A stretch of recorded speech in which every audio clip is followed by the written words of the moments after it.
Hojam, darf ich Schwein essen, wenn ich Minecraft spiele? Ja, Hojam, darf ich Schweinereiter benutzen, wenn ich Clash Royale spiele? Damit sind wir beschäftigt als 20-Jährige. Imam Musili, rahimahullah, das ist eines der wichtigsten Gelehrten in der hanifitischen Rechtsschule, der Mukhtar Ikhtiyar seine Werke gefasst hat, was Millionen von Schülern weltweit gelesen haben. Jungs und Mädels, bitte. Er war 20, als er sein Werk angefertigt hat. 20. 20 Jahre? 20 Jahre. Guck mal den Unterschied.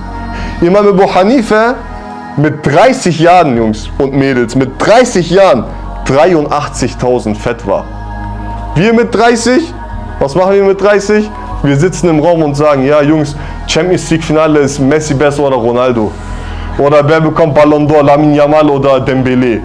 Guck mal mit 30 Jahren unsere Probleme an. Guck mal mit 30 Jahren einen Imam Abu Hanifa an.